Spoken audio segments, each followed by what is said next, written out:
And good morning, everybody. It is Wonderful Wednesday with Grant Saunders. Now, Grant is a fellow Yorkshire person, Yorkshireman. Yorkshire, I'm into the universe. I'm a woman. Now, I had to go all the way over to America to meet Grant. Okay, same with so many of my other English colleagues. It's quite interesting that I have to go over to America to meet you guys. And do you know what, everybody? Happy New Year! So we can say that it is Happy New Year. Happy New Year, 2025. That's going to be an interesting year, to say the least. Well, it will be, because sadly it didn't end so well. 2024, did it? No. We have a mutual friend who passed just recently, and Grant, you was especially close to him, I know, because I have, I spend a lot of time with the two of you. But Grant, take it away. Tell us a little bit about yourself and about your relationship with Jim. It's an interesting one, and it's kind of going to the end and then back to the beginning. One of the things I loved about Jim, and it's one of the things that connected us together as well, I think it was at Heartlands, is it's that sense of humour where you can be sat at a table, you can look at the other person and just laugh. And it's like it's a shared experience and a shared joy that not many people kind of get. And when you find someone like that, like yourself, I thought we were going to get thrown out of that restaurant that time. Oh, I know that. You and I were laughing so much. Exactly. And when you find that kind of connection, it's something special. And that's exactly how me and Jim met. We were at a conference, HypnoBiz New York. A presenter was doing a presentation, a great presentation on a great technique. I'll not say what it was or who it was, but I kind of made a silly, flippant comment. And this guy who I knew from online but didn't really know, kind of instantly got my sense of humour. And we kind of had a bit of a chuckle for it. And a proper, like schoolboy friendship was formed. And anyone that kind of met us knew that it was kind of like, sometimes we'd be inappropriate. Sometimes we'd be sat at the back laughing at stuff. But it was all with good intention. And after a couple of times of meeting at conferences, we realised, we've got a shared common goal and a shared kind of crazy work ethic. And so we decided to do some stuff together. Jim did some stuff, with his own volition. I have some stuff that I do by myself. But then we realised that, working together and collaborating, we can actually get so much more done. We hold each other accountable. And that's what we did. And it's still really weird talking about it. Because you forget and then you remember, if you know what I mean. And it's just, and I expect every time you remember again, it hits you just as heavy as it did the first time. Absolutely. And the thing is, it's so great because there's such a shared grief with it. And one of the things that I love is, I've not really said much online because it's not easy for me to say. I have to put it in a box. Live streaming helps me put it in a box, to be fair. Okay. But what's been really nice to see is other people who were touched by him in a nice way, other people who were touched by him, and how he made them feel.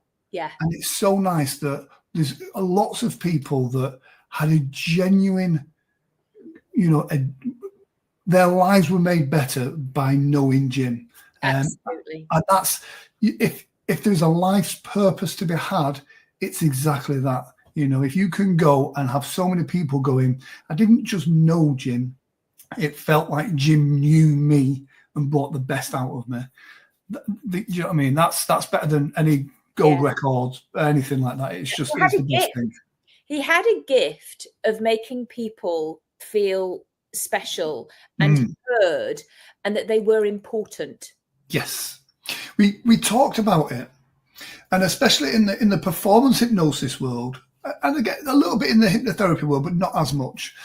There's a lot of people that are soul openers. It's their business. They're working on their business. It's this. And there's a lot of people doing their own thing, and there's a lot of people that shout about how great they are. I think the marketing term is the squeaky wheel gets the oil.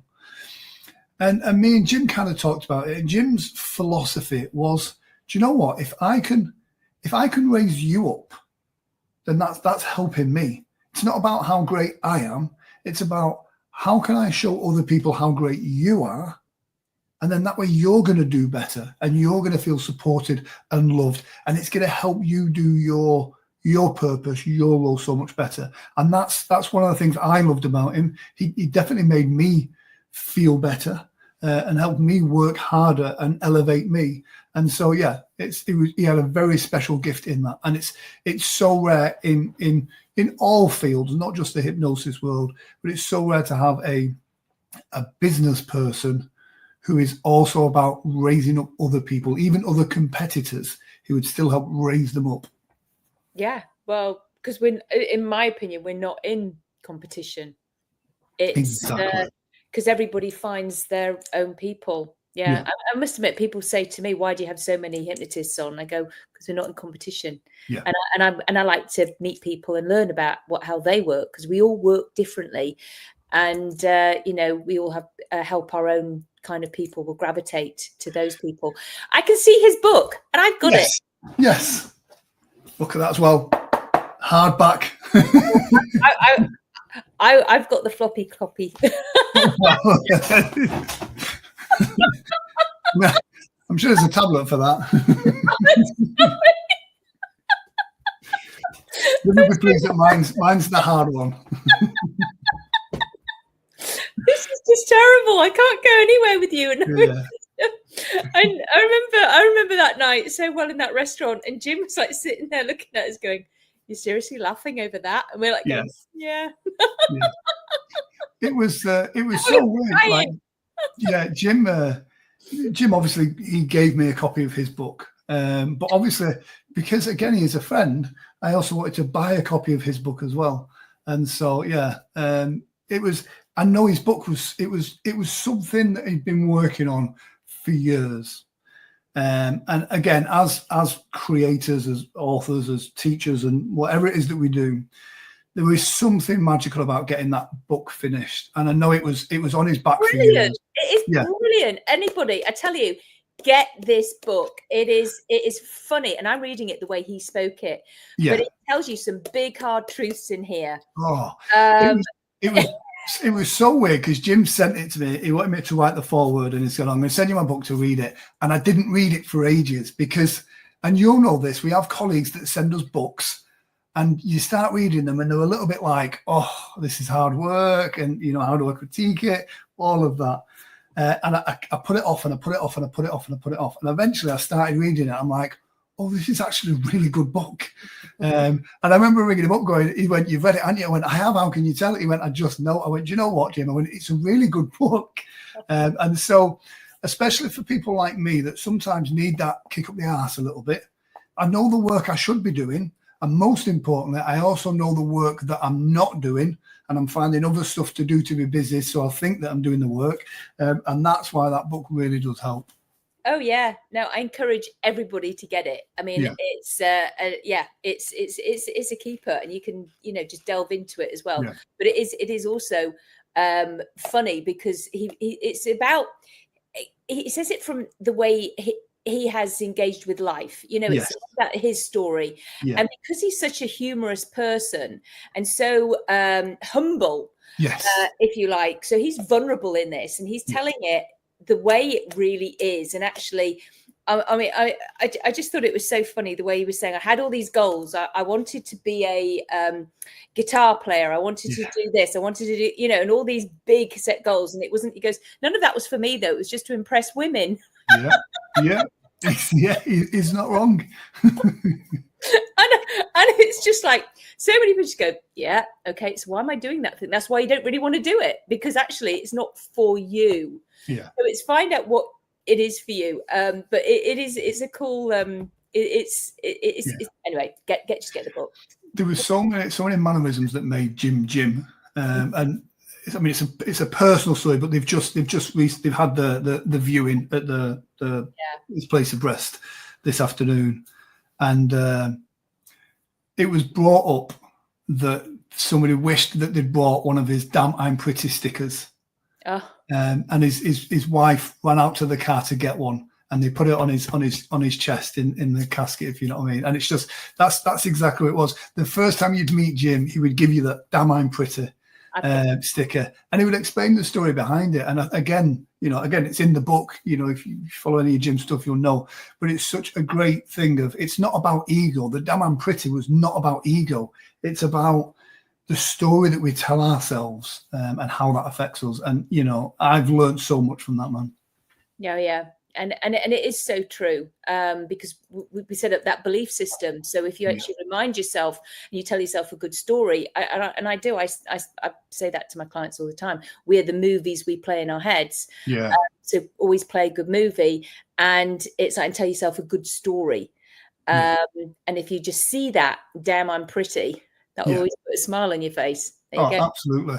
And it's one of those things that, we had various projects that we were working on together. Some of them frustrating, are literally, they were days away from being completed. And one of them, I can't say what it is yet, but it's a great product, a physical product. And when it's released, it'll be done with an honor to Jim. And a lot of the projects we were doing, I'm trying to sort out some kind of mechanism, some vehicle to make sure that his wife and the family get, the resources that they quite rightly deserve as his legacy from that. But it was just, if ever there was a lesson of finding your person that you can work with, it will just make your life so much easier and so much quicker. So sometimes when I was not feeling motivated, Jim was there to just motivate me. And the moment we started working together, we achieved so much more. And I think that's the important thing. There is lots of people out there, colleagues, friends, people inside and outside the industry, that you can find someone that you connect with. It doesn't have to necessarily be two people that are big picture thinkers. Find someone, if you're a big picture person, find someone that's detail orientated, so you work well together. And that's that for me is Jim's legacy, about that collaboration and working with people to achieve those goals so much more. Yeah. So you obviously complemented each other. Oh, yeah. Definitely. I mean, I have a business partner here in the UK. Alan's a great guy. Alan joked about, like he says, I hope when I died that you're as upset as you were when Jim died, because I've known you longer. And I'm like, no, because Jim works really hard. And you know what? To have a working relationship with someone, especially in business, because when money gets involved, it complicates things sometimes. Mm-hmm. But to have a working relationship where never was there a no, that's a bad idea, no, I disagree. It was always a yes and we never had a falling out, which was so bizarre. Because anyone that knows me knows I'm lovely, but then when I'm in a bit of a grump, I'm a bit of a bear with a sore head, but never a cross word, which is, again, it shows that you kind of got that synergy, which works really well. Yeah, and I know. I'm sorry. When you saying that, you never fell out. I could have fallen out with you. You didn't show up to do. Oh no, that was Jim's fault. I felt terrible for that. So I was presenting at Hypnothoughts Live, and I said, Grant, could you introduce me? And you just never showed. Fortunately, Gila Zach was in the audience, and I said, Gila, please could you? Gila's again, when you talk about someone that you meet that's just got a great energy, Gila's again a great person. There's lots of people. I switched my notifications off on Boxing Day, not for out of ignorance, but just because it was and still is very raw. And lots of people have sent messages kind of saying, we knew you guys were close. I'm here for you, which has been really nice. And, we had a conversation the other day, again, which was really nice. But Gila's one of those people that just, again, the instant you meet her, her energy kind of makes you feel good about you. So, yeah. Yeah. She's all about raising people up as well. Absolutely. So, Grant, what is next? What is next? Well, I mean, it's obviously logistically, it's caused a little bit of drama, but also I think from a healing point of view, it's really good. I've always used work as a way of hiding from my responsibilities. And so, we have the Performing Hypnosis Summit in Vegas, literally 20 something days away now. What are the dates so that we can tell people? It is the actual date is the 26th to the 28th. Let me check my diary. It is And that's in Las Vegas. Yes, that's it's at the Gold Coast Casino, and that's the 24th, 25th, 26th. But then we've also got some pre-conference workshops on that as well. So I'm there from the 20th, and we've got some great people, Scott McFall, Sean Michael Andrews, that are running some great workshops in the run-up to the conference. Then after the conference, we've got a couple more. And then after that, Richard Barker has a marketing workshop that he's doing. And then after that, it's ICBCH. And so PHS was something that came out of an idea that me and Jim had. We were both, during the pandemic, we were both kind of active live streaming and talking to stage hypnotists, kind of like what you do with hypnotherapists. And we realized that there was a need for stage hypnotists to kind of work together and to collaborate, because they'd all been on the road doing their own things for years. So 2 years ago, straight after the pandemic, we put on a virtual hypnosis summit, which was the PHS the first year. At the end of that, Jim said, we need to do this in person. And then last year was the first in person. It's in person and hybrid as well. So last year we did it at the Orleans, because the Orleans has always been such an iconic hypnosis casino in Vegas. And as HTL, which is another amazing conference. I will say this as well. I absolutely thought when Scott made the announcement that he wasn't going to make the announcement last weekend for the early bird tickets is an honour of what had happened. It just shows how great Scott and the team are at Hypno Thoughts Live and how considerate they are as well. And so that's on a bit of a side note. So I noticed that as well. Yeah. They didn't take it away. It went quiet. So yeah. So we turned it into an in-person event, and last year it went incredibly well. Don't get me wrong, with these things, there's always, there's logistically there can be a bit of a nightmare, but the connections that were made there were really great for stage hypnotists. And this year is exactly the same. Again, we've got some great speakers from around the world dedicated to talking about the performance side of things and building each other up. But this year it's going to be difficult. We've got a great team of volunteers and people that help run the conference. But Jim's presence is absolutely going to be missed. We're very conscious of there will be lots of private memorials. We're not going to have a big thing of Jim's not here. That's going to be obvious about that. We still want to honour the people that are going there to learn and to make those connections. And in and amongst that, we'll all have those private moments. I've spoken to Brian Bay and Sean Kostiak, two great friends of Jim's, and we said we're going to find a little corner somewhere and eat pineapple pizza, just because if anything is going to summon him back from the dead, it's all in a little coven in a circle, connecting hands, eating pineapple pizza. Yes, that was a big no-no for him. Why do you not put pineapple on your pizza? Exactly. But a great marketeer as well, by the fact of, if anybody mentions bacon, I think of Jim. If anyone mentions the kind of damn I'm pretty, I think of Jim. If anyone mentions pineapple on pizza, I think of Jim. So he's a great guy. And even in passing, he had the automation set up on some of the groups that we run together. And literally I'm getting messages at like 3 o'clock in the morning saying, Jim has just tagged you in a post. And I'm like, oh, we need to get rid of these. So yeah, still marketing from beyond the grave. Okay. Yeah. That's hard. So I will see you at the winter conference. Yes. Because I saw your name on the schedule, so I'm speaking on Saturday. So I'll see you there. So that'll be good to say to have our own little game chat about Jim. Exactly. I think there's going to be lots of there's going to be lots of tears. There's going to be lots of cuddles, but there's lots of fond memories of someone that's that was a great influence to many of us in the industry. Well, that's what he would have wanted. Exactly. It's like, his big hearty laugh. It's like it's just like rings in my ears.